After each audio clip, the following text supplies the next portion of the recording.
Ngayon, ating pag-aralan ang tungkol sa line of symmetry. Ang isang tuwid na linya kung saan maaaring itupi ang hugis na perpektong mag-o-overlap o magkapatong ang dalawang side ng tupi ay tinatawag na line of symmetry. Gayon din, ang tuwid na linya kung saan itinupi at nagbigay ng mirror image ng nakatuping hugis ay tinatawag na axis symmetry. Ang mga punto na nag-o-overlap pagkaraang maitupi ang axis symmetry ay tinatawag na mga coordinate point. Gayun din, ang mga linya na nagkokonekta sa mga coordinate point ay ang mga axis symmetry at ang mga ito ay perpendicular sa isa't isa. At ang haba mula sa axis symmetry hanggang sa coordinate point ay magkakapareho o equal. Tayo magsanay.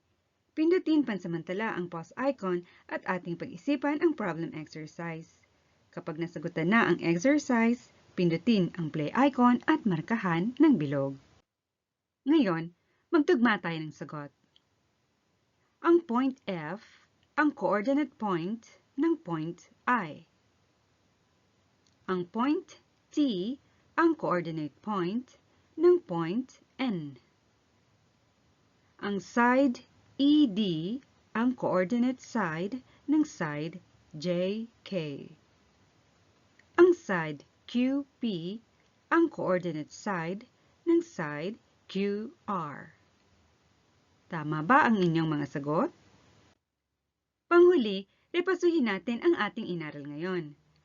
Ang isang tuwid na linya kung saan maaaring itupi ang hugis na perpektong mag-overlap o magkapatong ang dalawang side ng tupi ay tinatawag na line of symmetry.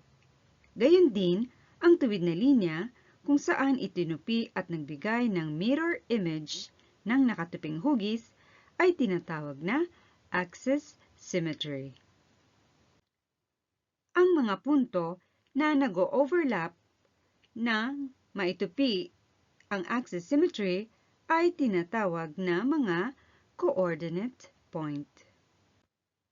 Gayon din, ang mga linya na nagkokonekta sa mga coordinate point ay ang mga axis symmetry at ang mga ito ay perpendicular sa isa't isa.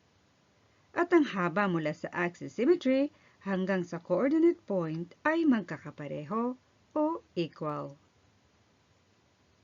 Dito nagtatapos ang kasalukuyan nating pag-aaral. Ito ang katapusan ng ating pag-aaral sa araw na ito.